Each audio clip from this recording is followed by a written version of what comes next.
Humans made to order, mothers giving birth to themselves, babies conceived just so their body parts can be transplanted. Come with me into the scary new world of cloning. The nightmarish stuff of science fiction has suddenly become a reality. The genie is out of the bottle, said scientists in Scotland earlier this year. It's now possible to clone humans. What's more, there are doctors ready and able to do it. So if I had the money, you had the permission, you could clone me tomorrow? Well, I wouldn't say tomorrow. It'll take a year or two. We could clone you probably within 2 years. You can take a cell from a human. A scraping of skin will do. Then get an egg from a female, remove the nucleus and fuse the two with a spark of electricity. And ta-da, you have an embryo.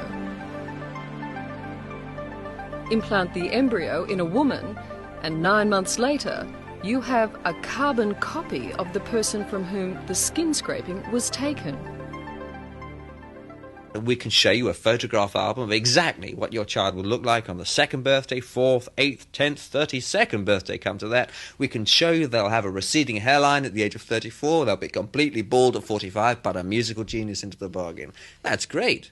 And there are people who will be prepared to pay hundreds of thousands of dollars for that kind of pedigree result, guarantee, especially if they can't have children of their own.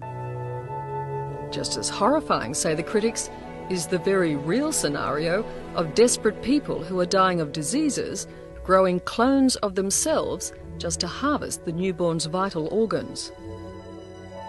Human life has zero value in such a situation. Human life before birth becomes just a means of manufacturing organs.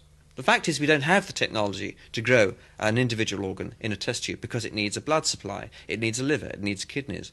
But we can produce organs in whole people. But what happens when you don't want the whole person? In fact, the whole person will be a nuisance. Well, you just discard it like everything else we discard.